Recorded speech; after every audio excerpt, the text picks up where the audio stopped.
Long before science gave names to the forces of nature, our ancestors looked up at the sky, felt the earth shake beneath their feet, and saw something far more powerful: living gods.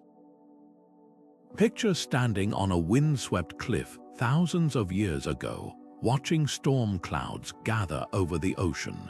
To you, that isn't just weather, it's the breath of a furious deity, the footsteps of an invisible giant. This is how ancient civilizations experienced the world, not as a collection of random events, but as a grand, divine drama where every natural phenomenon had a face, a name, and a story.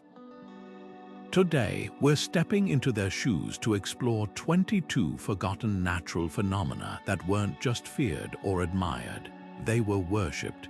Think about the last time you were caught in a thunderstorm. The crack of lightning, the rumble that vibrates in your chest, it's enough to make anyone pause. Now imagine believing that sound wasn't just air expanding, but the voice of a god speaking directly to you.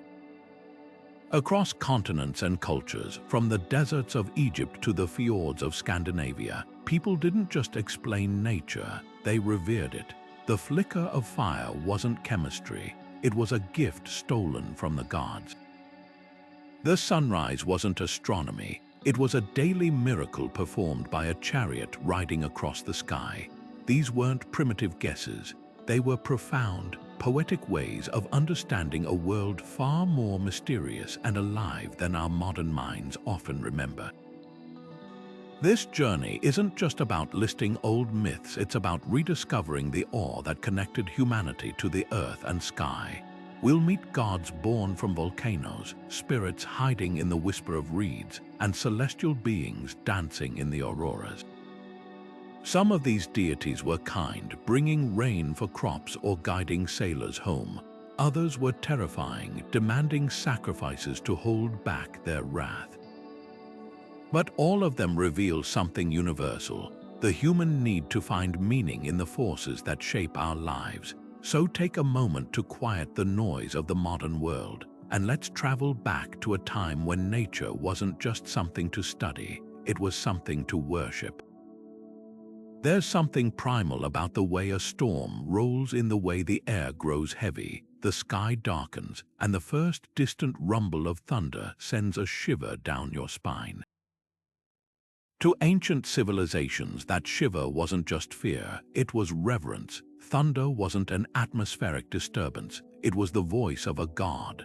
Lightning wasn't electricity, it was a divine weapon hurled from the heavens. Across cultures, storms became the ultimate display of celestial power, and the gods who wielded them were both feared and worshipped. Take Zeus, the king of the Greek pantheon, who ruled from Mount Olympus with a thunderbolt in his hand. When lightning split the sky, it wasn't just weather, it was Zeus passing judgment, striking down those who defied him. The Norse had Thor, whose hammer Mjolnir didn't just summon thunder, it shaped the world itself. Every clap was the sound of his chariot rolling across the sky, every flash a strike of his weapon protecting humanity from giants. And in Mesoamerica, the storm god Tlaloc didn't just bring rain, he controlled life and death. Farmers prayed to him for fertile fields, but they also feared his wrath, knowing floods and droughts were his to command. These weren't just stories, they were explanations for the unexplainable, ways to make sense of a force that could nourish crops one moment and destroy villages the next. Rituals grew around these gods, offerings meant to soothe their tempers. The Greeks sacrificed bulls to Zeus, their smoke rising like prayers into the storm clouds. The Norse left amulets of Thor's hammer in their homes, hoping for protection. And in Mesoamerica, children's tears were collected in jars, believed to be the only offering pure enough to please Tlaloc. What's fascinating isn't just the similarities between these myths, it's what they reveal about us. Storms forced ancient people to confront their own smallness, to acknowledge forces beyond their control. But instead of cowering, they gave those forces a face, a name, even a personality. They turned chaos into something you could bargain with, plead with, even admire. That's the heart of these storm gods, not just fear, but a desperate, hopeful attempt to find meaning in the roar of the wind. Nothing shaped ancient civilizations like the sun, both as a gentle provider and a merciless executioner. Every morning, its rising meant another day of crops growing, rivers flowing, and life continuing. But when it vanished behind clouds or scorched the earth with drought, entire societies trembled. This duality made the sun not just a celestial body but a god with two faces, one radiant with generosity, the other burning with fury. In Egypt, the sun god Ra sailed across the sky in a golden boat, bringing light and order to the world. But his journey was never safe. Each night he entered the underworld, battling the serpent Apophis to prevent eternal darkness. For Egyptians, sunrise wasn't just a daily event. It was Ra's victory over chaos, a rebirth witnessed by millions. Meanwhile, in Japan, the sun goddess Amaterasu didn't just illuminate the world, she was the world. When she hid in a cave, plunging the earth into darkness, the other gods had to lure her out with music and laughter. Her return wasn't just light, it was harmony restored. Then there were the Incas who worshipped Inti, the sun god who demanded loyalty. His priests tracked solstices with precision, aligning temples to catch the first rays of dawn. To ignore Inti was to risk famine, as the Inca emperor himself was considered the sun's living representative. But solar worship wasn't just about gratitude, it was about fear. When eclipses darkened the sky, cultures worldwide saw it as a divine warning. The Vikings believed wolves were devouring the sun. The Chinese thought a celestial dragon was attacking it. And in Mesopotamia, kings would temporarily step down from their thrones during eclipses, fearing the god's displeasure.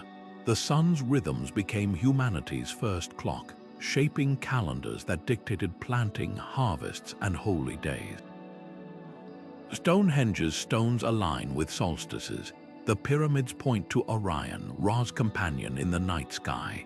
Even today, traces of solar worship linger, in the way we celebrate midsummer festivals or instinctively pause at sunset. These gods remind us that light isn't just a scientific phenomenon. It's a miracle that once had a name, a will, and a temper. The sun didn't just rise, it chose to rise, and our ancestors spent lifetimes pleading with it to do so again. While the sun ruled the day, the moon held sway over the mysteries of the night, a silvery enigma that stirred both wonder and dread. Ancient cultures didn't just see a rock orbiting Earth, they saw a capricious deity, its shifting phases mirroring the rhythms of life itself. In Greece, the goddess Selene rode her moon chariot across the starry sky, her pale light spilling over lovers and poets. Her Roman counterpart, Luna, watched over nocturnal travelers, her glow both a guide and a warning. But in Hinduism, Chandra wasn't just a celestial body, he was the embodiment of cool wisdom, his waxing and waning tied to the ebb and flow of time and thought. The moon's phases became humanity's first calendar, dictating when to plant, when to harvest, and when to pray. Agricultural societies from the Celts to the Maya tracked lunar cycles with precision, knowing a single misstep could mean hunger. But the moon's influence went deeper than timekeeping. Its pull on the tides made it a god of the seas. The Polynesian deity Hina controlled ocean currents, while the Inuits Takiup Inua governed the rise and fall of Arctic waters. Fishermen and sailors whispered prayers to these lunar spirits, begging for safe passage or bountiful catches. Yet the moon had a darker side too. The Mesopotamian god Sin, with his crescent crown, wasn't just a marker of months, he was a harbinger of madness. The word lunatic comes from the Latin luna, reflecting the ancient belief that a full moon could unravel minds. Even today, hospitals and police departments note spikes in erratic behavior during lunar peaks, a haunting echo of those old fears. And then there were the moon's ties to fertility, its cycles mirroring women's bodies. The Aztec goddess Coyolxauhqui, dismembered by her brother the sun, became a symbol of rebirth, her shattered body reassembling in the night sky, only to be torn apart again.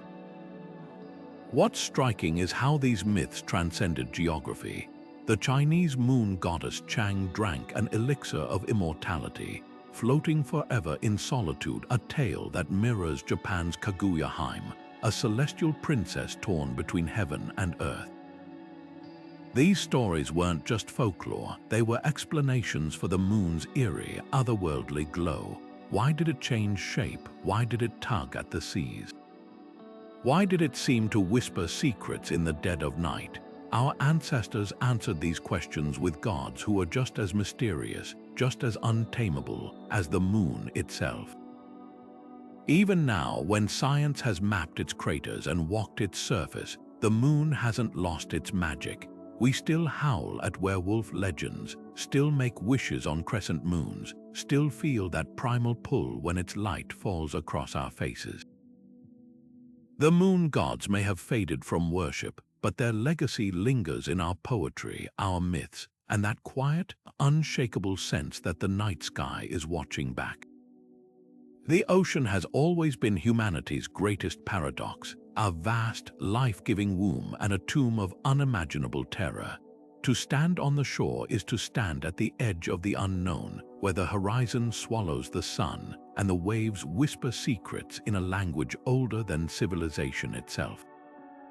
Ancient cultures didn't just see water stretching to infinity. They saw a living, breathing god, one who could feed a nation with its bounty or drown it in a single night. Take Poseidon, the Greek lord of the sea, his trident striking the waves like a conductor's baton, summoning storms or calming them at will. Sailors didn't just fear him, they worshipped him, carving his likeness on ship prows and pouring wine into the waves as offerings. A sudden squall wasn't bad luck, it was Poseidon's wrath for some forgotten prayer. Even his Roman counterpart, Neptune, held festivals in his honor, where horses, symbols of his wild, untamable power, were sacrificed to keep his temper at bay. But the sea's gods weren't always vengeful. The Norse god Njord was a gentler force, a protector of fishermen and traders whose breath filled sails with favorable winds. Yet even Njord couldn't tame his wife, the tempestuous giantess Skadi, a reminder that the ocean's moods could shift as swiftly as a lover's heart. Then there were the gods of the Pacific, like Kanaloa, the Hawaiian lord of the deep, whose domain held both the fish that fed villages and the monsters that dragged canoes into the abyss. Polynesian navigators, the greatest sailors of the ancient world, didn't just memorize stars, they memorized Kanaloa's whims, reading the swell of waves like a divine Morse code. And when tsunamis erased entire coasts from Japan to Peru, survivors didn't blame plate tectonics. They saw the fury of Ryujin, the dragon king who stirred the seas with his claws, or the wrath of Mama Kocha, the Incan Mother Ocean who swallowed cities whole when her children grew ungrateful. What's haunting is how these myths mirror reality. The ocean does give and take without warning. One day, it offers a haul of fish so plentiful it feeds a village for months. The next, it sends a wave that wipes that village from the map. Ancient sailors knew this duality intimately, which is why their rituals were so precise. Viking longships carried amulets of Njord's ship, the Skidbladnir, to ensure safe passage. Mediterranean merchants tossed gold into whirlpools, bribing Poseidon's sea nymphs for mercy. And in the Caribbean, the Taino people painted their bodies with sacred symbols before setting sail, begging Atabi, the mother of waters, to spare them from her storms. These gods weren't just superstition, they were survival. When you're adrift in a wooden boat with no land in sight, faith is the only anchor you have. And perhaps that's why the ocean's deities outlasted so many others. Even today, fishermen knock on wood before heading out. Navy ships still avoid whistling, and old sailors taboo said to call the wind. The sea hasn't changed. It's still a realm of miracles and monsters, and somewhere deep down, we still know better than to trust it completely. The wind is the Earth's invisible storyteller, carrying seeds, songs, and storms across continents without ever being seen. Unlike thunder or sunlight, its power was felt but never held, a force that could caress a sail one moment and splinter it the next. To ancient cultures, this elusiveness made the wind something sacred, not just air in motion, but a god with 1,000 voices, each whisper shaping human destiny. For the Greeks, the winds weren't just elements, they were characters in their own right. Aeolus, keeper of the winds, trapped their fury in a leather bag, a gift he lent to Odysseus to speed him home, until curiosity unraveled the knot, unleashing a tempest that blew the hero off course. The message was clear: the wind was a fickle ally, a power that demanded respect. Meanwhile, the four wind gods, Boreas the north wind with his icy breath, Zephyrus the gentle west wind heralding spring, Notus the stormy south wind, and Eurus the unpredictable east wind, painted the sky with seasons. When Boreas kidnapped the Athenian princess Orithyia, it wasn't just a myth, it was an explanation for winter's bite, a story to make sense of the chill that withered crops and froze rivers.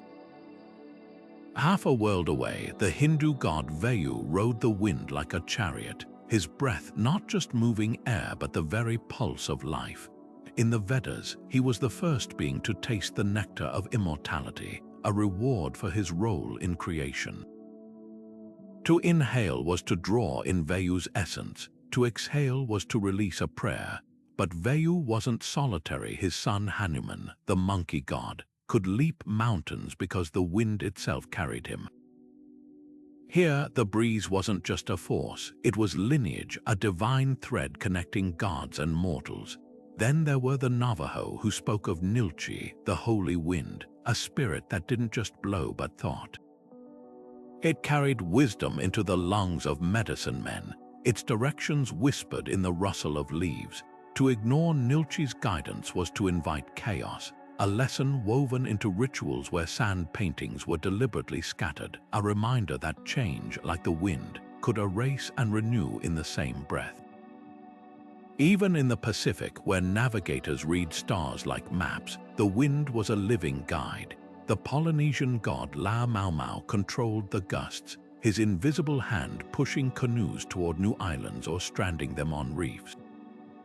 Fishermen would chant his name, tossing offerings into the air like bargaining chips. And when European sailors first reached the equator, they paid homage to the King of the Winds in a ritual called crossing the line, a tradition that echoed older, deeper beliefs about who truly ruled the seas. What ties these myths together isn't just the personification of wind, it's the recognition of its dual nature. A breeze could fill a sail or flatten a village. It could carry the scent of blooming orchards or the smoke of a distant wildfire. Ancient cultures understood this paradox, which is why their wind gods were rarely benevolent or cruel, but both at once. They weren't just explaining the weather, they were grappling with the uncertainty of life itself. Today, we name hurricanes and measure gusts in miles per hour, but the old awe lingers. We still say the winds of change, still feel a shiver when a sudden gust slams a door shut. The gods may have faded, but their legacy whirls around us in every storm warning, every kite lifted skyward, every wish tossed into the air and carried away. The wind was never just wind. It was a messenger, a maker of kings, a breath stolen from the lips of the divine. Fire is the most paradoxical of elements, a giver of warmth and a bringer of annihilation, a spark of civilization and a wildfire of chaos. No other force so perfectly embodies the duality of creation and destruction. which is why nearly every ancient culture enshrined it as divine. Picture the first human to coax flames from friction, holding not just heat but the very essence of the gods in their hands. From that moment, fire ceased to be mere chemistry. It became a bridge between earth and heaven, a living thing to be worshipped as fiercely as it was feared. In Rome, the hearth wasn't just a source of heat, it was the throne of Vesta, goddess of sacred fire. Her priestesses, the Vestal Virgins, guarded an eternal flame that symbolized the lifeblood of the empire. Let it die, and Rome itself would falter.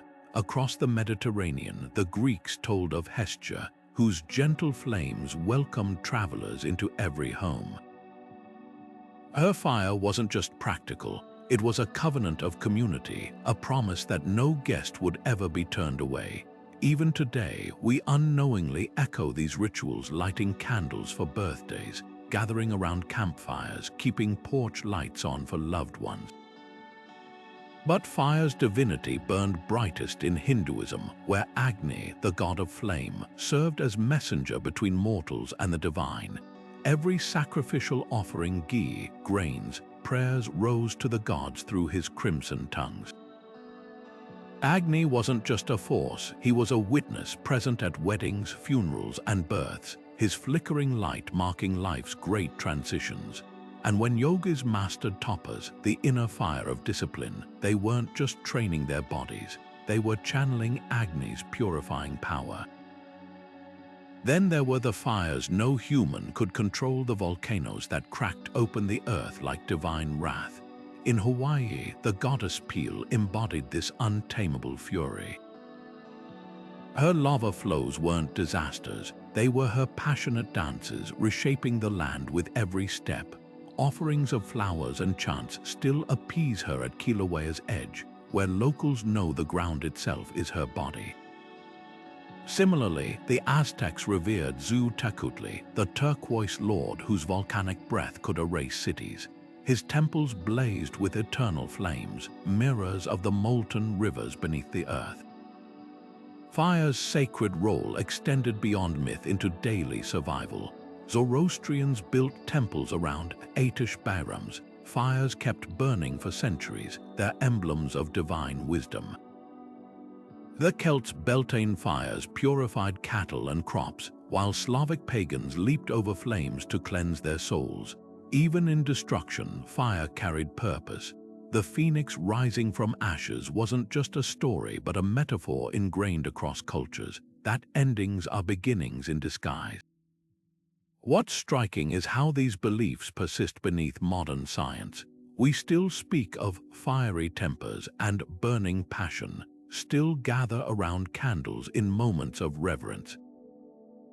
Fire gods may have faded from worship, but their legacy lingers in every match struck, every bonfire's crackle, every silent wish sent skyward on a spark's ascent. The flame was never just a tool, it was, and is, a fragment of the divine handed to mortals with a warning: respect its power, for it mirrors our own capacity to nurture and devour. Mountains don't just rise from the earth, they command it. Staring up at their snow-capped peaks, ancient civilizations didn't see rock and ice. They saw the spines of gods, the pillars holding up the sky. These weren't just landscapes, they were sacred thresholds where heaven and earth touched, where mortals could almost reach out and brush fingers with the divine. Take Mount Olympus, home of the Greek pantheon, its summit perpetually veiled in clouds, not as weather but as a deliberate shield, a way to keep human eyes from witnessing the gods' revelries. To Greeks, every rumble of thunder echoing down its slopes wasn't just a storm. It was Zeus laughing or Hera arguing, the mountain itself vibrating with celestial drama. But Olympus wasn't unique. In Japan, Mount Fuji's perfect cone wasn't just a geological wonder. It was the dwelling of Konohana Sakuya Haim, the blossom princess whose spirit controlled life, death, and the volcano's fiery breath. Pilgrims still climb its trails not as tourists but as devotees, leaving offerings at shrines along the path. And when Fuji's eruptions buried villages, it wasn't seen as misfortune but as purification, the mountain goddess scrubbing the land clean with her ashy tears. Half a world away, the Andes told a similar story. To the Incas, mountains weren't inert, they were Apu, living lords who governed weather, crops, and fate. Peaks like Osangate weren't just part of the horizon. They were deities wrapped in glacial robes, their meltwaters considered sacred milk nourishing the valleys below. A landslide wasn't an accident, it was the Apu turning away in displeasure, demanding better offerings or behavior.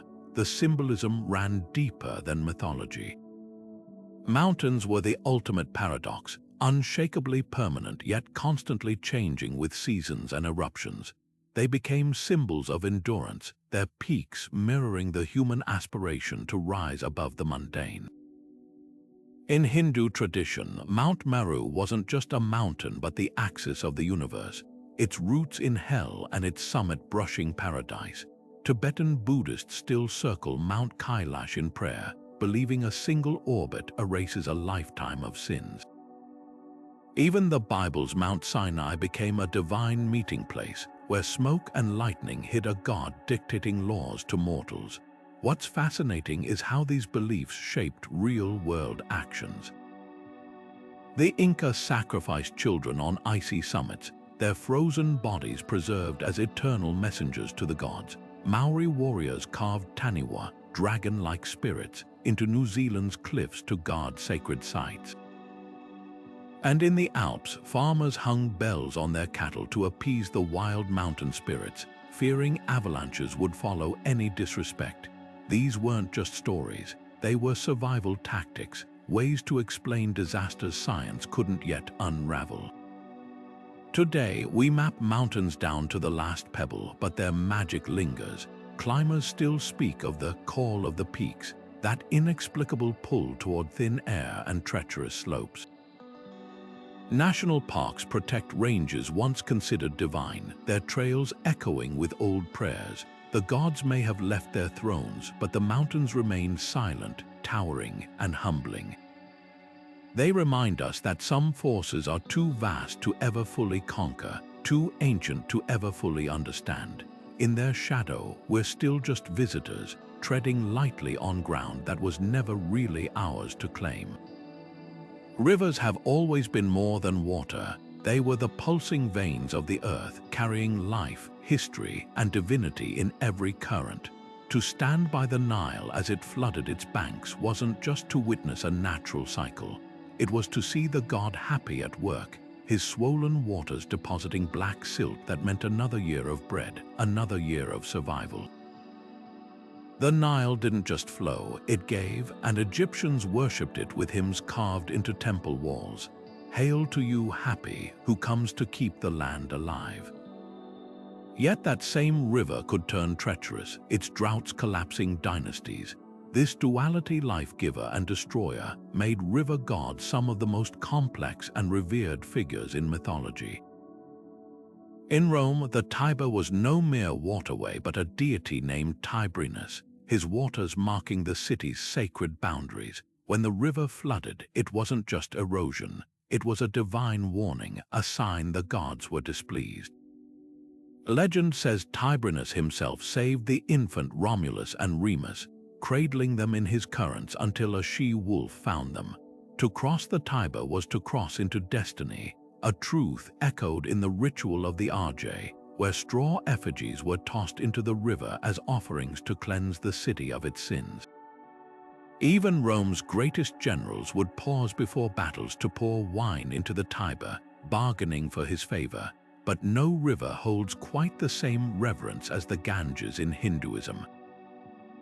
Here, the goddess Ganga didn't just flow from the Himalayas. She fell from heaven, caught in the tangled hair of Shiva to prevent her fury from shattering the earth. To bathe in her waters isn't just cleansing, it's liberation, washing away lifetimes of karma. Pilgrims still float lanterns on her surface, their flickering lights carrying prayers to the divine. Yet the Ganges too shows her wrath. monsoon floods swallow villages, a reminder that even the holiest forces demand respect. Rivers also served as thresholds between worlds. The Greeks believed the Styx, a tributary of the underworld, could grant invincibility if a mortal bathed in its waters for a terrible price. Norse myths spoke of the fiery river Slid, where oath breakers waded eternally in its scalding currents. Even in Mesoamerica, the Aztecs saw rivers as portals to the afterlife, burying their dead with jade beads to pay the toll for crossing the sacred waters. What's striking is how these myths shaped real-world rituals. In Bali, priests still perform ceremonies where offerings float downstream, carrying blessings to the ocean. The Cherokee once held going to water rites at dawn, immersing themselves in rivers to renew their spirits. And along the Yellow River, Chinese emperors would cast elaborate bronze vessels into the currents, pleading with Hebo, the river god, to spare them from floods. These weren't just traditions, they were survival tactics, ways to negotiate with forces far beyond human control. Today, we dam rivers and bottle their water, but their old magic lingers. We still scatter ashes in their currents, still make wishes on tossed coins. The gods may have faded, but the rivers remain, whispering the same truths they whispered thousands of years ago.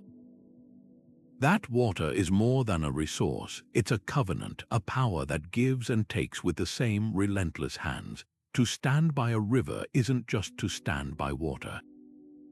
It's to stand in the presence of something ancient, something holy, something that was never truly tamed. The forest was never just wood and leaves, it was a cathedral, alive with whispers older than human speech.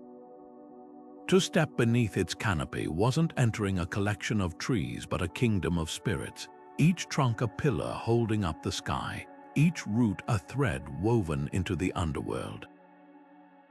Ancient cultures didn't just live near forests, they lived with them, negotiating with the unseen forces that rustled in the branches and sighed through the ferns. Take Yggdrasil, the immense ash tree of Norse mythology.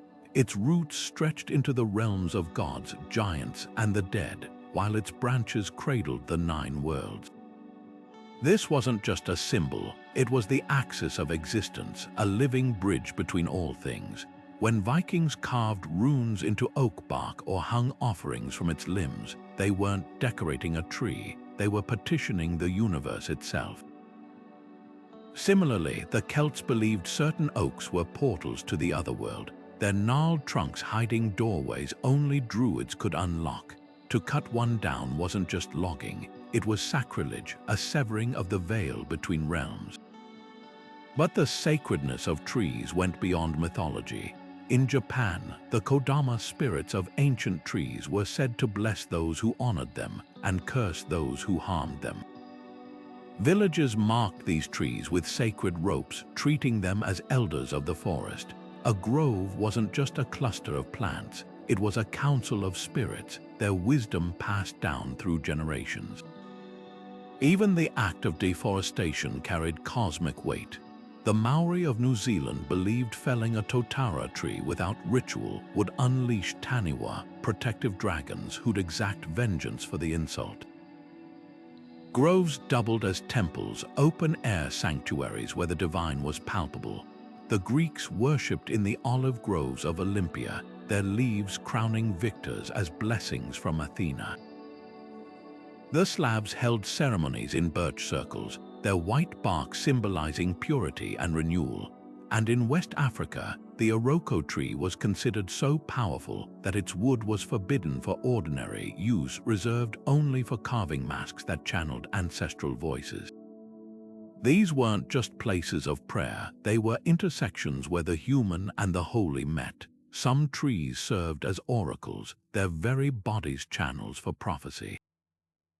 The Druids harvested mistletoe from oaks with golden sickles, believing the plant held the tree's soul and could reveal futures. In Ethiopia, the walker fig was consulted like a sage, its rustling leaves interpreted as divine counsel. Even today, in parts of India, banyan trees are draped with threads by childless couples, their aerial roots seen as fertility blessings from the goddess Ashwatthama. Healing, too, flowed from these silent giants. The Cherokee chewed willow bark for pain relief, unknowingly harnessing aspirin centuries before science named it. But to them, it wasn't chemistry. It was the tree's spirit offering mercy. Norse healers placed sick children in the hollows of elder trees, believing their essence could draw out fever. And in medieval Europe, apothecaries whispered incantations as they harvested yew bark, respecting the same trees that poisoned arrows but also yielded life-saving medicines. What's haunting is how these beliefs mirror modern ecology. Cultures that revered forests as divine were the ones that preserved them longest. The taboo against felling sacred groves kept ecosystems intact for millennia, a lesson we're relearning too late. Perhaps our ancestors understood something we've forgotten, that a forest isn't a resource to exploit but a conversation to join. The rustle of leaves isn't just wind. It's a language, one that once spoke of gods and now whispers of balance, warning us that some sanctuaries are too ancient to ever truly belong to us. The desert doesn't just test the body, it toys with the mind. Under that relentless sun, where the horizon shimmers like a promise, even the most steadfast traveler can unravel. Ancient cultures didn't see barren wastelands when they looked across the dunes. They saw the playground of trickster gods, realms where reality itself bent to divine whims. In Egypt, the god Set ruled this unforgiving expanse, his domain not just sand and stone but chaos incarnate. Red as the desert storms he summoned, Set wasn't merely a destroyer, he was a necessary force, the embodiment of harsh truths. When droughts parched the Nile or sandstorms swallowed caravans, it wasn't misfortune, it was Set's laughter, a reminder that order couldn't exist without his wild counterpart. But the desert's cruelty had a peculiar magic. The mirage, that cruel illusion of water, wasn't just a trick of light. To the Bedouin, it was the work of jinn, spirits born from smokeless fire who reveled in deception. These weren't mere ghosts, they were shapeshifters capable of kindness or malice as whims dictated. Lose your way in the Rub al-Khali, and you might stumble upon a jinn's oasis, only to watch it vanish as you reached out. Survival in such lands demanded more than physical endurance. It required spiritual bargaining. Tribes left offerings at strange rock formations, whispered prayers to the lords of the winds, and tied knots in ropes to confuse malignant spirits. The desert didn't just punish the unprepared, it humbled the proud, teaching that even the sharpest eyes could be fooled by forces older than humanity. Yet the desert also forged prophets. Moses didn't just wander Sinai, he wrestled with its solitude, confronting divinity in the burning bush, a flame that didn't consume, a paradox in a land where everything else withered. The Israelites' 40-year trial in the wilderness wasn't just exile, it was purification, the scorching air stripping away doubt like layers of sand. Even the Christian Gospels tell of Jesus fasting in the desert, facing temptations whispered by the same jinn-like forces that plagued ancient travelers. The pattern repeats across faiths, the desert as a crucible, its emptiness a blank slate for revelation. What's haunting is how these myths mirror the land's duality. The same dunes that buried cities preserved them, Egypt's tombs, Petra's cliffs, the library of Timbuktu, all sheltered by the very sands that threaten to erase them. The desert giveth and taketh, not out of malice but indifference, a lesson etched into every survival myth. The Tuareg, nomads of the Sahara, still tie blue amulets against evil spirits, their indigo veils said to mirror the sky's protective hue. And when modern explorers vanish in the Gobi or the Mojave, their stories echo age-old warnings. The desert doesn't forgive those who forget its gods. Today, we map deserts with satellites, but their old power lingers. We still speak of desert mirages when chasing impossible dreams, still feel that primal awe when standing under stars unobscured by city lights. The gods may have faded, but the lessons remain written not in stone, but in shifting sands, waiting for the next wind to rewrite them. There's nothing quite like standing beneath the auroras, watching ribbons of green and purple ripple across the sky like the breath of some unseen giant. To modern eyes, it's a dazzling light show, the result of solar particles colliding with Earth's atmosphere. But for ancient cultures, these shimmering curtains weren't just science. They were the very fabric of the divine, a celestial canvas where gods and spirits painted their stories. The Sami people of Scandinavia saw something wild in those flickering lights, a mythical firefox dashing across the snow, its tail spraying sparks into the heavens. They called it revanchulet, foxfires, believing each streak of color was a brushstroke from the creature's flaming fur. Hunters would whisper prayers to this celestial fox, hoping its glow would lead them to game in the frozen wilderness. Meanwhile, in Finland, the Auroras were Valon Jumalat, the gods of light, dancing to music only the stars could hear. Fishermen took their flickering patterns as omens. Pulsing greens meant plentiful herring, while red streaks warned of storms. Across the Arctic, the Inuit wove darker tales. To them, the lights were Axonit, the spirits of the dead playing a macabre game with a walrus skull. The brighter the auroras, the more vigorous the game, a reminder that the boundary between the living and the departed was thinner than ice. Children were warned not to whistle under the lights, lest the spirits mistake them for players and sweep them into the sky. But the auroras weren't just harbingers, they were guides. Some Inuit elders believed the lights could be summoned to ease childbirth, their ethereal glow coaxing newborns into the world. In Norse mythology, the auroras were the armor of the Valkyries, their shimmering plate mail reflecting off the clouds as they rode to collect fallen warriors. The Vikings called them Bifrost's glow, glimpses of the rainbow bridge linking Midgard to Asgard, a path tread only by the chosen. Even the Maori of New Zealand, far from the Arctic, had their own interpretation. Their ancestors, navigating by the stars, saw the southern lights as Tahunui, a Rangi, the celestial fires of a legendary chief, his torch blazing across the heavens to mark sacred land. What unites these myths is the awe, the sheer, spine-tingling wonder of standing beneath something so vast and untouchable.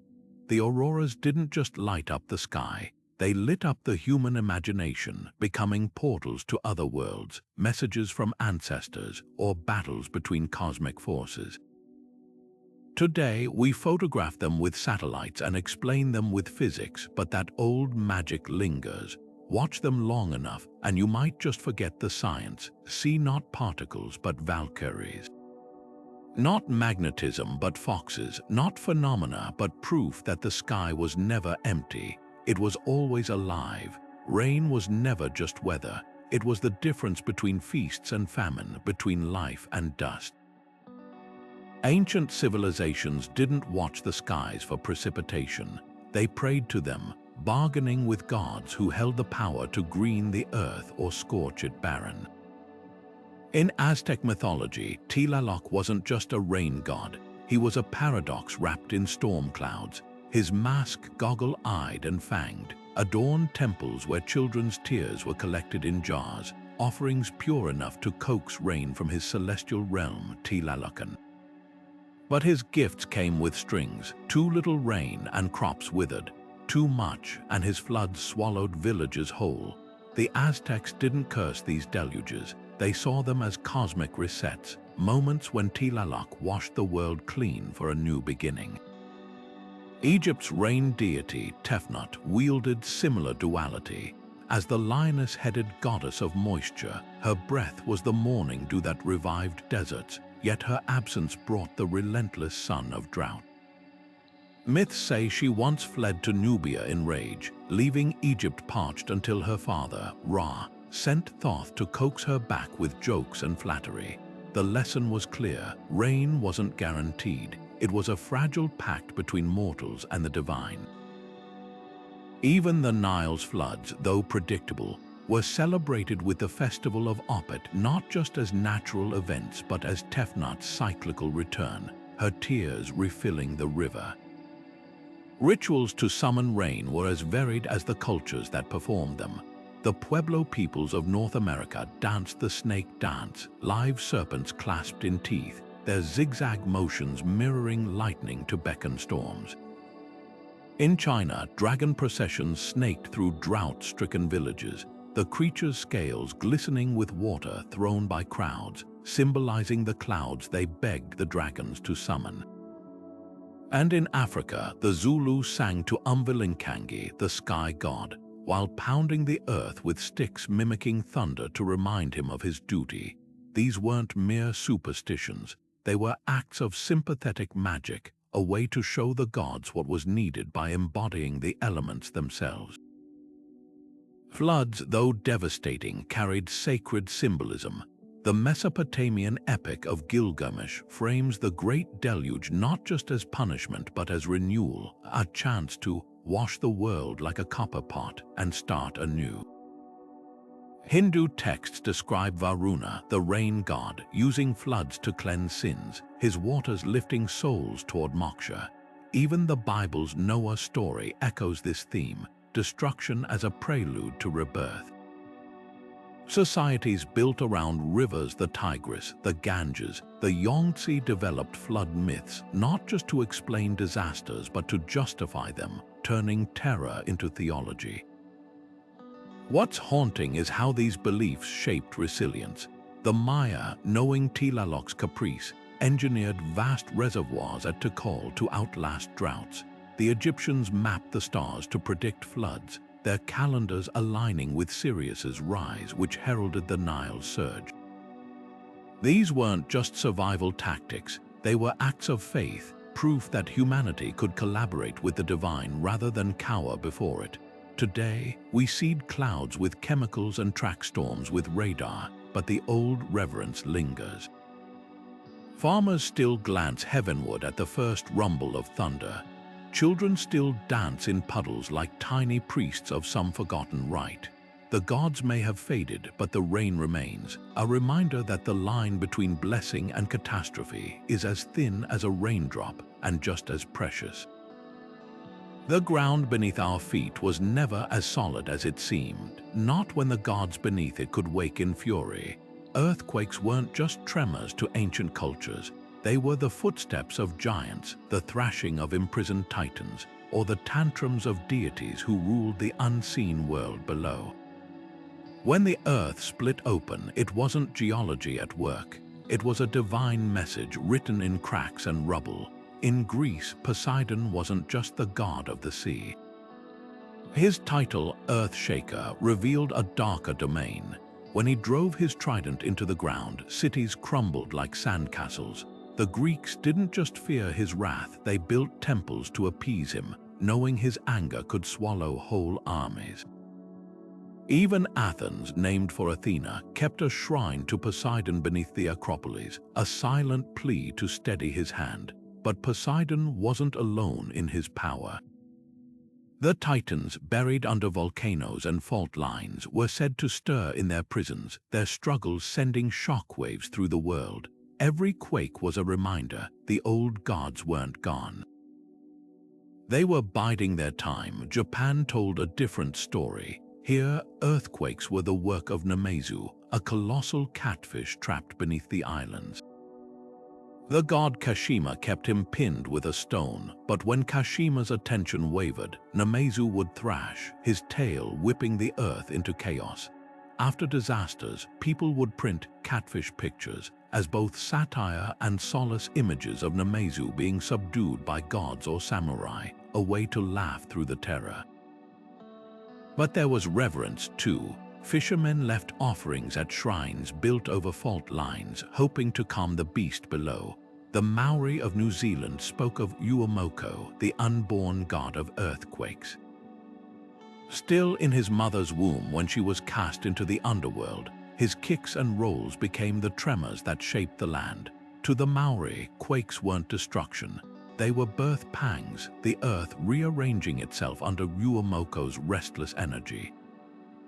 Even in the Americas, the Maya feared the black hole gods, subterranean deities who gnawed at the world's roots, their hunger causing the ground to buckle. What ties these myths together is the helplessness they confess. Unlike storms or floods, earthquakes gave no warning. One moment, the world was steady. The next, it was screaming. Rituals grew from that terror. Inca priests buried gold figurines in fissures to quiet the earth's hunger. Norse villagers carved Thor's hammer into doorframes to shield homes from the giant's footsteps. And in Constantinople, after a quake toppled half the city, Emperor Justinian marched through the ruins wearing a sackcloth, begging mercy from a god he couldn't see but whose power he couldn't deny. Today, we measure quakes in Richter scales and seismic waves, but the old dread lingers. We still say the earth roars, still jump at the first shudder of a tremor. The gods may have faded, but the ground still speaks in groans and shudders, in languages we've yet to fully translate. Night after night, our ancestors traced the same celestial patterns, not just as pinpricks of light, but as epic tales written in fire across the black canvas of the sky. The stars weren't distant suns, they were divine chalk marks, the remnants of heroes, monsters, and gods frozen in eternal drama. Take Orion, the hunter striding across the heavens. To the Greeks, his belt and sword told a story of hubris, a giant so boastful he was placed among the stars as both honor and warning. But in Egypt, those same stars formed Sa, the incarnation of Osiris, his outstretched arms welcoming souls to the afterlife. One constellation, a dozen myths, each culture projecting its dreams and fears onto the same glittering shapes. The heavens were more than storybooks, they were maps. Polynesian navigators memorized the star paths of Hoculaire Arcturus and Hicyonalia Vega, their canoes following these celestial signposts across thousands of miles of open ocean. To steer by the stars wasn't just skill, it was sacred trust, a dialogue with the divine.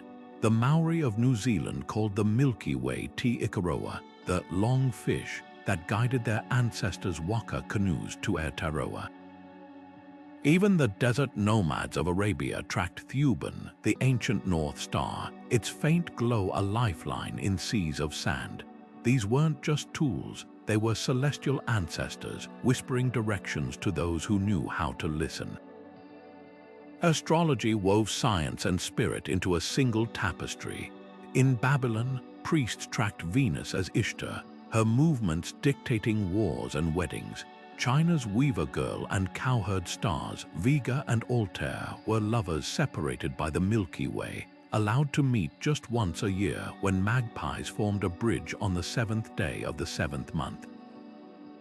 To this day, Kixi Festival celebrates their reunion, proof that some stars never fade from human hearts.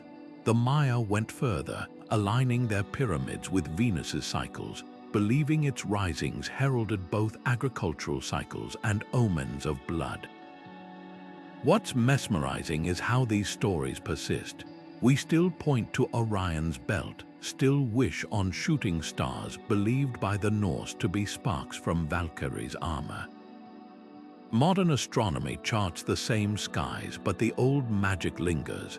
In zodiac signs, in the way we name spacecraft after constellations Apollo, Orion, even in our instinct to reach for the stars. The cosmos was never just physics to our ancestors. It was a theater, a compass, a mirror reflecting every joy and terror of being human, and perhaps that's the true lesson of these celestial myths. The stars don't change, but the stories we tell about them do, each one a testament to our endless need to find meaning in the dark. Whether as gods, guides, or lovers, they remind us that the night sky was never silent. It was always speaking if only we dared to look up and listen. Nothing embodies raw creation and destruction quite like a volcano, its molten rivers birthing new land even as its ash buries the old. Ancient cultures didn't see geology in action. They witnessed gods sculpting the earth with fire and fury. In Hawaii, the goddess Pele wasn't just associated with volcanoes. She was the volcano, her body the lava that carved valleys, and her temper the explosions that reshaped coastlines. Legends say she fled Tahiti in a fiery canoe, stabbing her staff into the ground at each island until she found Kilauea, where the earth welcomed her flame. To this day, offerings of gin, red flowers, and chants are left at Helmaumo crater, not as tourist gestures but as genuine pleas for her mercy. When Kilauea erupts, locals don't speak of disaster. They say Pele is rearranging her home. Her lava flows as personal as a woman sweeping her porch. Half a world away, Rome's Vulcan wielded similar power, though with less caprice. His forge beneath Mount Etna didn't just produce weapons for the gods, it explained the mountain's constant grumbles. Blacksmiths honored him at the Vulcanalia festival, tossing small fish into bonfires to mimic the sacrifices they hoped would spare their workshops from his sparks. Unlike Pele's emotional outbursts, Vulcan's eruptions were deliberate, his lava the byproduct of divine craftsmanship. Yet both deities shared a paradox: their violence nourished the land. Volcanic soil became the richest for crops, their eruptions cycling destruction into fertility. Farmers near Vesuvius whispered thanks to Vulcan even as they feared him, knowing his wrath and his gifts were two sides of the same coin. In the Pacific, creation myths often began with fire. The Polynesian goddess Mahuka didn't just control lava, she gifted fire to humanity, her fingernails sparking flames that cooked food and warded off darkness. When Maui stole her last nail, her rage ignited underground fires that still burn in New Zealand's geothermal valleys. Meanwhile, in Japan, the fiery fox spirit Kusuno emerged from volcanoes to guide lost travelers, her glow a beacon in the smoke. These weren't just tales, they were maps. Indigenous navigators used volcanic peaks as landmarks, their plumes signaling distant lands long before shorelines appeared.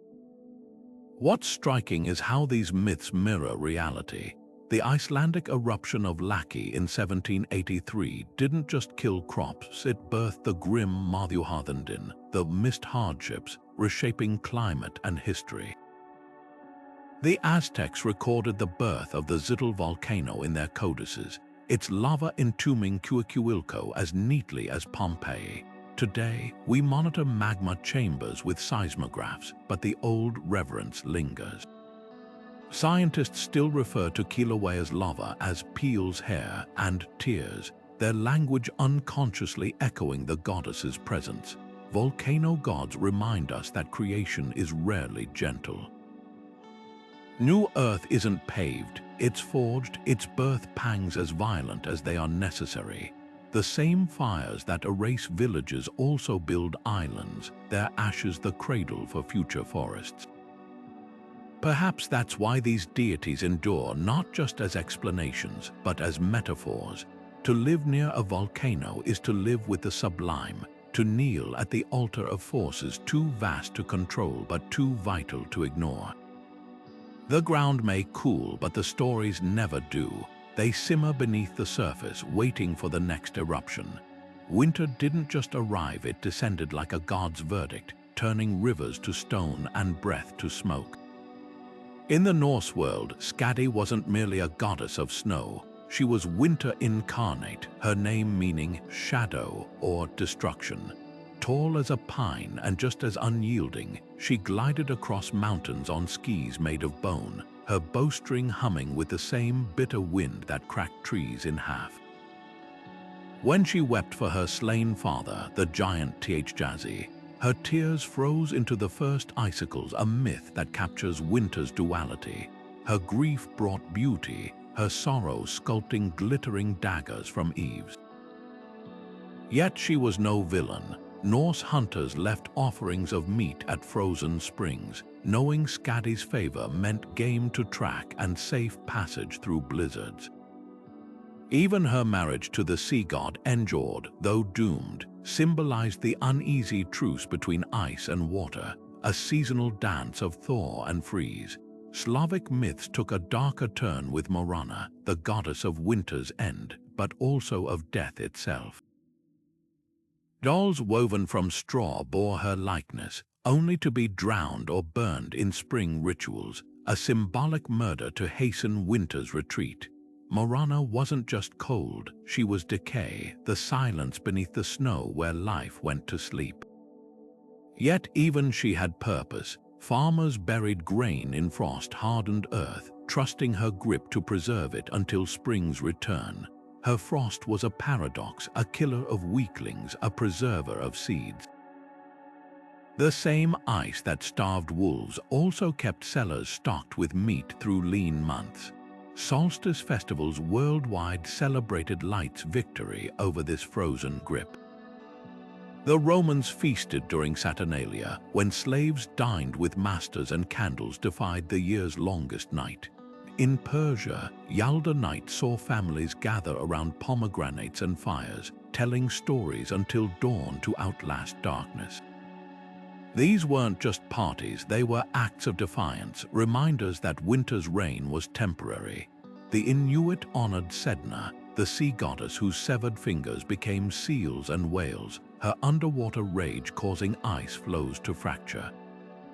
Hunters placated her with shamanic songs, knowing her mercy meant food beneath the ice. Even winter's cruelty had divine logic. Siberian tales spoke of chilly winds, spirits whose breath sculpted snowdrifts into labyrinths to test travelers' resolve.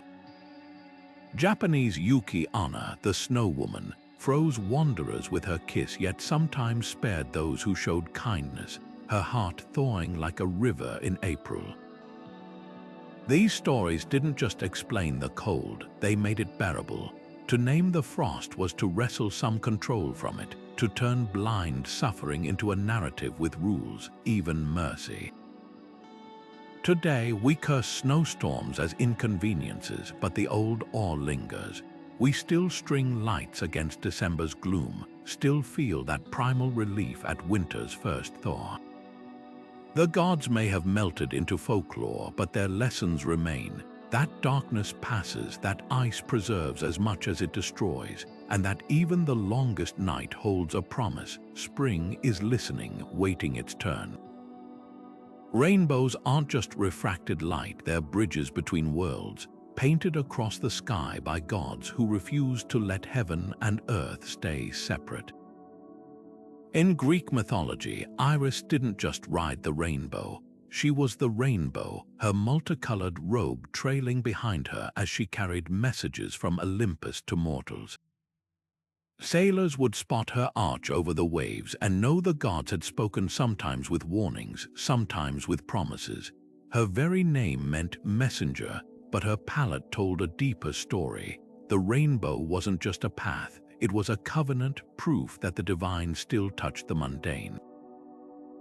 The Norse took this idea even further with Bifrost, the flaming rainbow bridge connecting Asgard to Midgard. Built from fire, water, and air, it shimmered with colors no mortal could name, a pathway only the worthy could cross. Yet Bifrost wasn't just a celestial overpass, it was a defense. Heimdall, its guardian, stood watch with ears sharp enough to hear grass grow and eyes that saw 100 miles, ready to sound his horn at the first sign of invaders. When lightning split the sky, Vikings didn't just see weather, they saw Bifrost trembling under the tread of approaching gods. Even its eventual collapse at Ragnarök wasn't an accident. It was a calculated sacrifice, the bridge's destruction sealing humanity's fate in the final battle. Rainbows carried darker omens too. In West Africa, the serpentine rainbow god Ado H. Wido wasn't just a pretty arc.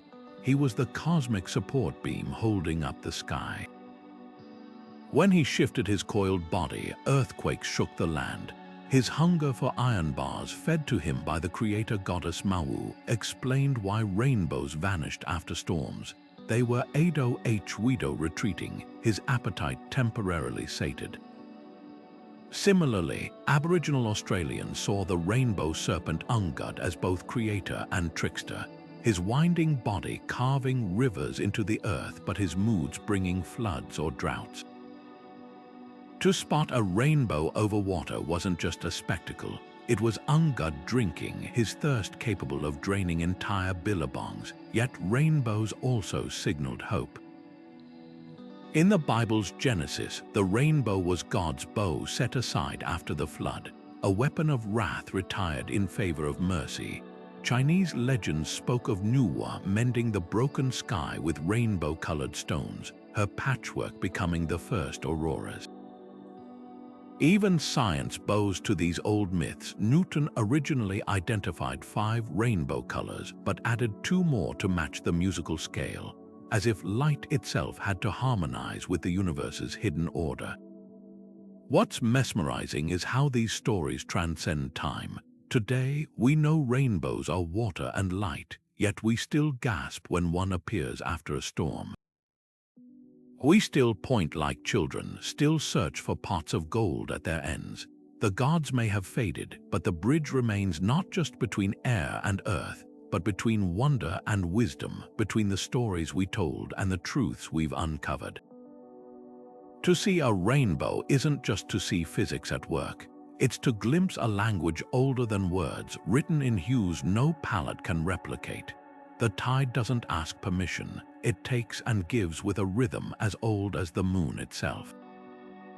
Ancient coastal cultures didn't just observe this ebb and flow. They heard in it the voice of gods who ruled the thin line between land and sea.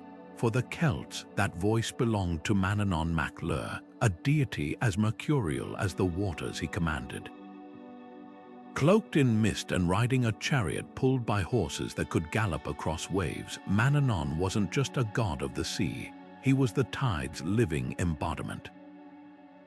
His cloak of invisibility mirrored the way tides could erase and reveal entire landscapes in hours, his moods dictating whether fishermen returned with full nets or empty hands. To ignore his rhythms wasn't just foolish, it was fatal. Legends say he could summon fog to disorient sailors or part waters to guide them home, his whims as unpredictable as the surge beneath a full moon. But the tide's power went beyond navigation. It was a metaphor woven into the fabric of belief. In Welsh myth, the story of Cantre Gwaelod, a sunken kingdom drowned when a well-maiden neglected her duty, served as a warning. The sea's advance was as inevitable as time itself. The tide didn't negotiate, it obeyed cosmic laws, a reminder that even kings couldn't command the heavens. This reverence wasn't unique to Europe. In Polynesia, the god Tangaroa governed tides with a conch shell, his breath drawing the ocean into his lungs and exhaling it back onto shores. Fishermen timed their voyages to his inhalations, knowing a misstep could leave them stranded on reefs or swept into the abyss. Rituals grew from this precarious balance. On Ireland's shores, offerings of ale were poured onto wet sand at high tide, a toast to Manannán's generosity. In Japan, tidal flats were considered the playground of Ryujin's dragon children, their ebb revealing treasures like clamshells or traps like quicksand. Even the Inuit, far from temperate coasts, tracked the moon's pull on ice, believing Sedna's fingers tugged the frozen sea to test their resilience. These weren't just superstitions, they were survival strategies disguised as worship. To honor tidal gods was to acknowledge humanity's smallness against forces that could nurture or obliterate without warning. What's haunting is how these myths mirror reality. Tides do shape destiny, dictating when armies can cross channels, when cities flood, when a child can skim stones on suddenly exposed sandbars. Modern science measures their pull in gravitational equations, but the old awe remains. We still speak of turning tides in battles and fortunes, still feel that primal thrill when the water rushes back over our feet, as if the sea is whispering a secret it's told for millennia. The gods may have receded, but their lesson lingers. Some forces refuse to be tamed. They rise, they fall, and we adapt, not as masters, but as guests at the edge of an eternal dance. An eclipse wasn't just a shadow, it was a celestial heist, a dragon's hunger, a love story interrupted. When the sun or moon vanished from the sky, ancient cultures didn't see astronomy in action, they witnessed a cosmic crime in progress. The Hindu demon Ra, who embodied this terror, a severed head hurtling across the sky to swallow the sun whole, his throat sliced open by Vishnu's discus before he could digest it. Every eclipse was Rahu's revenge, his decapitated body forever chasing but never catching his celestial prey. Yet the myth held a strange comfort. The sun always re-emerged, proof that even gods couldn't stomach darkness forever. Inuit legends painted a darker tale. The sun goddess Malina fled from her moon brother Anangan, his obsessive pursuit causing eclipses when he finally caught her. Their eternal chase explained not just eclipses but the seasons, Malina's brief surrender in winter, her triumphant return in summer. This wasn't just folklore, it was a survival manual. Arctic winters stretched into months long, eclipses of the sun, and the story reminded people light would always return, no matter how long the night. Fear birthed desperate rituals. The Aztecs beat drums and raised spears to fight off the eclipse, believing the sun needed mortal help to defeat the darkness. Chinese emperors staged elaborate ceremonies, their astronomers predicting eclipses down to the minute, not to marvel at science, but to prepare sacrifices that would appease the celestial dragon devouring the sky. Even Vikings banged pots and pans, trying to scare away Skirl and Hati, the wolves eternally chasing the sun and moon. These weren't just superstitions, they were acts of defiance against chaos, ways to claw back control when the universe itself seemed broken. Yet eclipses also marked sacred thresholds. Babylonian priests recorded them on clay tablets as omens for kings. A solar eclipse might herald a ruler's fall, while a lunar one could warn of invading armies.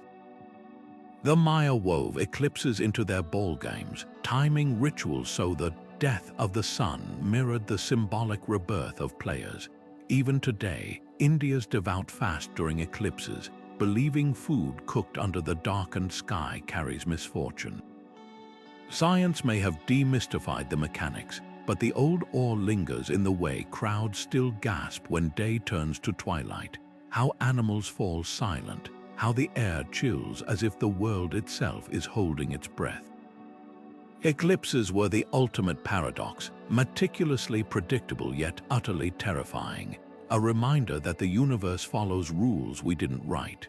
The gods may have left the sky, but their shadows remain not as warnings, but as invitations to look up and remember how small we truly are beneath the dance of light and dark. The whirlwind didn't just spin, it danced with destruction, carving paths too erratic to predict and too violent to ignore. To the Navajo, this wasn't just weather, it was Whirlwind Woman, a spirit of chaos who swept across the land with skirts of dust and debris. Unlike storms that rumbled with warning, her arrival was sudden, a funnel of fury that could lift a house or spare a child, her whims as inscrutable as the wind itself. Yet she wasn't purely malevolent. In some tales, she carried prayers skyward, her spirals acting as conduits between earth and the divine. To witness a whirlwind was to stand at the threshold of the sacred and the savage, a reminder that nature's most unpredictable forces often held the deepest magic. Half a world away, the Maori spoke of Toherimatia, the god of storms whose tantrums birthed hurricanes and tornadoes. When his siblings betrayed him by tearing apart their parents, the sky and earth Toherimatia ripped out his own eyes in rage, hurling them into the heavens to become lightning. His whirlwinds weren't just destruction, they were grief made visible, a celestial tantrum echoing across generations. Yet even his violence had purpose. Maori navigators read his storms as omens, their sudden gusts signaling when to retreat or when to press forward. The same winds that shattered canoes could also fill sails, a paradox etched into every myth. Chaos and creation spun from the same storm. Rituals grew around these tempests. The Choctaw left offerings of cornmeal at the edge of whirlwinds, hoping to placate the spirits within. The Apache avoided pointing at dust devils, fearing they'd attract the attention of restless ancestors riding the winds. Even in West Africa, the Yoruba revered Oya, goddess of tornadoes and transformation, her winds carrying the souls of the dead to the afterlife. Her devotees danced with swords to mimic her tempests, their movements channeling her power to sweep away stagnation and herald rebirth. These weren't just superstitions, they were acts of negotiation with forces no one could control. What unites these myths is their raw honesty. Unlike the predictable cycles of tides or seasons, whirlwinds defied patterns. They were nature's wildcards, shredding the illusion of human mastery over the land. Today, we map tornado alleys and rate storms on scales, but the old awe remains. We still freeze when the sky turns green, still whisper warnings about the finger of God. The gods may have faded, but the whirlwind's lesson endures. Some forces refuse to be tamed, measured, or begged. They simply are beautiful, terrifying, and utterly indifferent to the world they reshape. The mist didn't just roll in, it rewrote the world, softening edges and swallowing sounds until the familiar became foreign. Ancient cultures didn't see fog as weather. They saw it as the breath of gods, a veil pulled across reality where spirits toyed with mortal minds. In the Scottish Highlands, the Cailleach wasn't just a winter goddess, she was the mist itself, her sighs thickening into fog that could lead travelers astray or shelter them from enemies. Legends say she'd appear as an old woman by a lonely path, her cloak swirling with vapor, testing kindness with requests for warmth or food. Help her, and she'd lift the fog, guiding you home. Refuse, and her mist would swallow you whole, leaving only whispers in the wind. Her fog wasn't just a barrier, it was a judgment, separating the worthy from the selfish in a world where visibility was mercy. Across the sea, Japan's Yuki Onna wielded mist as both weapon and warden. Born from snow and fog, she'd materialize in mountain passes, her pale skin blending with the haze as she lured lost wanderers deeper into the whiteout. Some tales paint her as a killer, her icy kiss freezing lungs mid-breath. Others tell of her sparing those who showed courage, her mist parting like a curtain to reveal hidden paths. What makes Yuki Onna haunting isn't her cruelty, it's her ambiguity. Her fog didn't just obscure, it revealed truths about those caught in it. Would you share your last blanket with a stranger? Would you keep a promise made to a ghost? The mist forced choices where morality blurred like the horizon. Rituals grew from this uncertainty. Breton sailors tied rowan branches to their boats when the fog rolled in, believing the red berries could ward off the Corrigan mischievous fairies who'd mimic drowned loved ones' voices in the mist. In the Andes, the Cuero people performed despacho ceremonies, offering coca leaves to the mountain spirits when clouds swallowed valleys, begging for clarity. Even the Cherokee told of the Octina, a great serpent whose breath became fog, hiding sacred sights from unworthy eyes. These weren't just stories, they were survival tactics. Fog erased landmarks, muffled cries for help, turned allies into phantoms. To navigate it wasn't just a skill, it was a negotiation with the unseen. What's mesmerizing is how these myths mirror the fog's dual nature. It protects and traps, conceals and reveals. The same mist that hid fugitives from Roman soldiers also birthed London's legends of Jack the Ripper vanishing like a spectre. The San Francisco fog that chokes the Golden Gate has its own mythology. Locals swear it's the breath of the long-dead Olon, still whispering over stolen land. Science names it advection fog or radiation cooling, but the old magic lingers. We still tense when headlights dissolve in the haze, still feel that primal chill when a familiar street turns alien under its gauzy shroud. The gods may have faded, but their mist remains a reminder that clarity is fleeting, and the unseen will always have the upper hand. The fields didn't just yield crops, they whispered secrets of life and death with every season's turn. Ancient farmers didn't plant seeds, they entrusted them to gods who held the power to green the earth or leave it barren. Demeter, the Greek goddess of the harvest, embodied this delicate balance. When her daughter Persephone was stolen into the underworld, her grief didn't just summon winter. It revealed the truth hidden beneath every harvest. The earth's fertility wasn't a given. It was a mother's fragile bargain with death itself. Persephone's annual return from Hades didn't just bring spring. It was the divine contract that ensured wheat would rise and vines would fruit. The Eleusinian mysteries, secret rites honoring this cycle, weren't just rituals, they were immersive theater, where initiates reenacted Demeter's despair and joy, tasting barley drinks as symbols of rebirth. To break bread was to partake in a miracle, a fleeting truce between the living and the dead. Egypt's fields told a darker story. Osiris, the god of the afterlife, was also the first sheaf of grain, murdered by his brother Set, his body scattered like seeds, then resurrected by Isis's magic. Farmers didn't just sow wheat, they reenacted Osiris's resurrection, their sickles mirroring the knives that dismembered him. The annual flooding of the Nile, which deposited life-giving silt, was Osiris's blood returning to nourish the land. His green-skinned depictions weren't just art, they were agricultural gospel, a reminder that decay and growth were two sides of the same divine blade. Even the pharaoh's role as sower of the two lands tied kingship to the soil's rhythms. A bad harvest wasn't just bad luck, it was cosmic displeasure, a sign the gods had withdrawn their grace. The stakes of these cycles birthed sacred theatrics.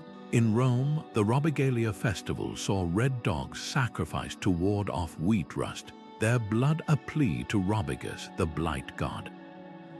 The Celts wove corn dollies from the last sheaf, believing the harvest spirit hid within it keep it safe through winter, and the next year's crops would thrive.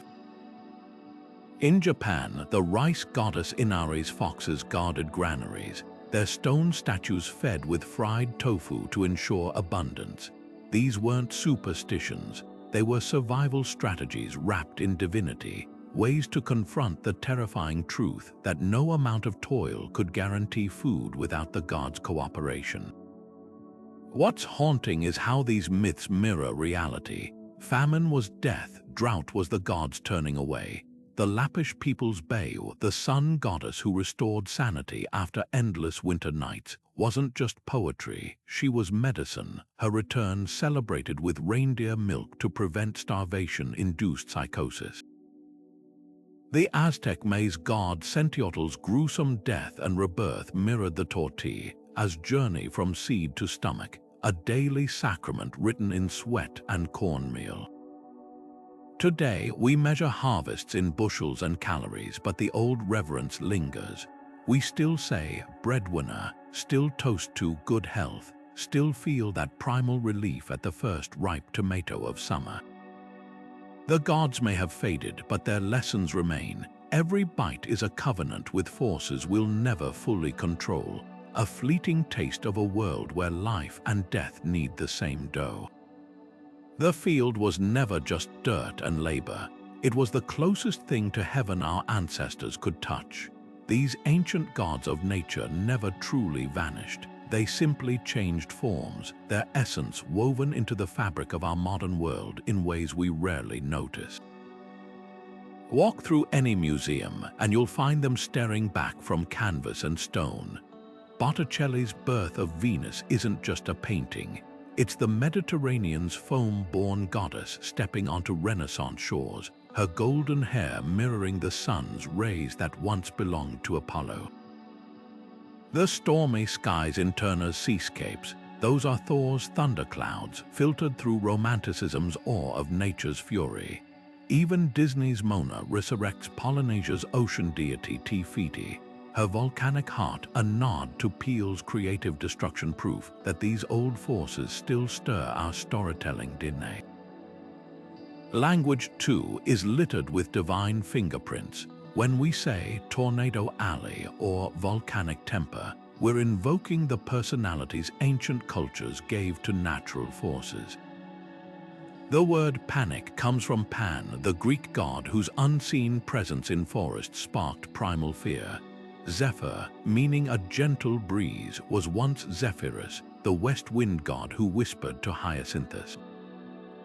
These aren't just etymological curiosities, they're linguistic fossils, preserving the moment humanity first tried to name the unnameable. Science itself grew from these myths. Galileo didn't just challenge the church, he dethroned Jupiter's thunderbolts with equations. Yet traces of the old reverence linger in how we speak of discoveries Newton unlocking gravity's secrets, as if he'd stolen fire from the gods all over again.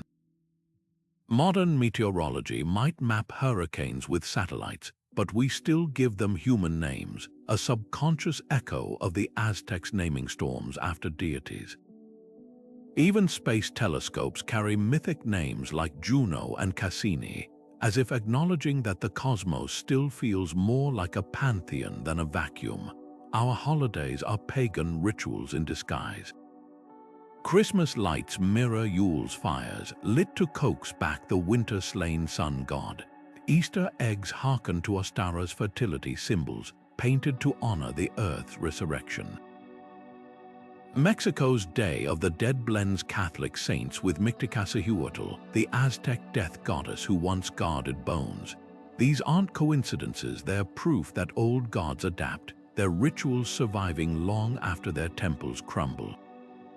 Most powerfully, these myths are resurging in environmental movements. When activists speak of rivers having legal personhood in New Zealand or Bolivia, they're reviving the belief that water isn't a resource but a living entity, just as the Celts saw the Thames as Tameses, a goddess with moods and rights. Modern Druids planting trees at Stonehenge or Hawaiians blocking telescopes on Mauna Kea aren't just protesters.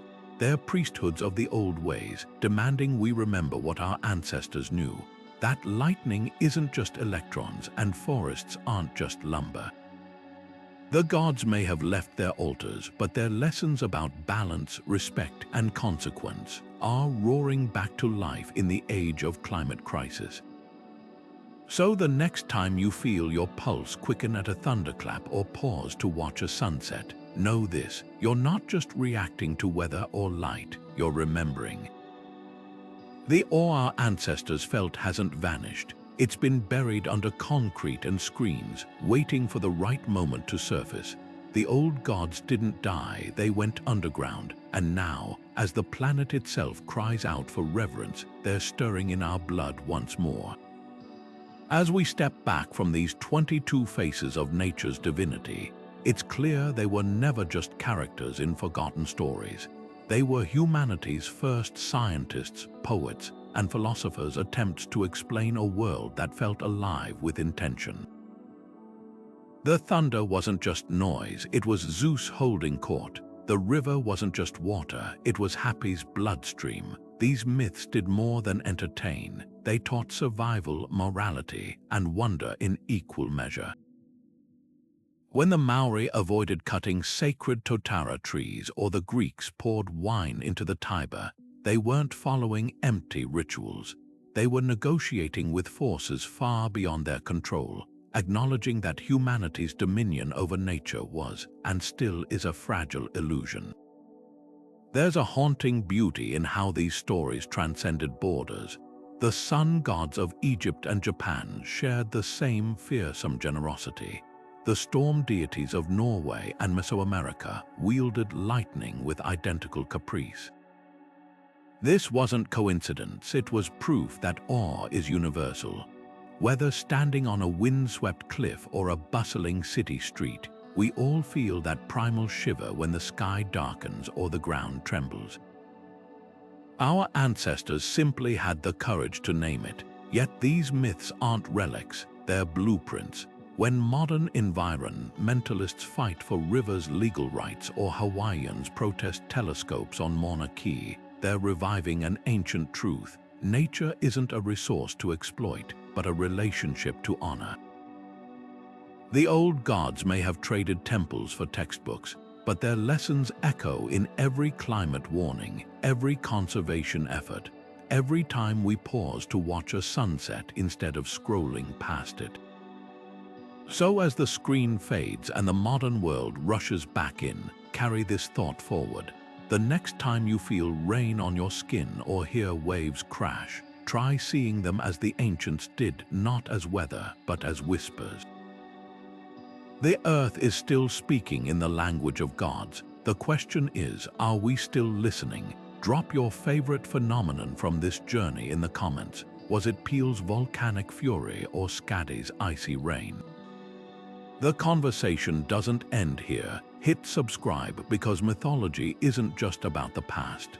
It's about understanding the forces, both seen and unseen, that shape our world today. And who knows, the next natural wonder we explore might just rewrite the way you see everything.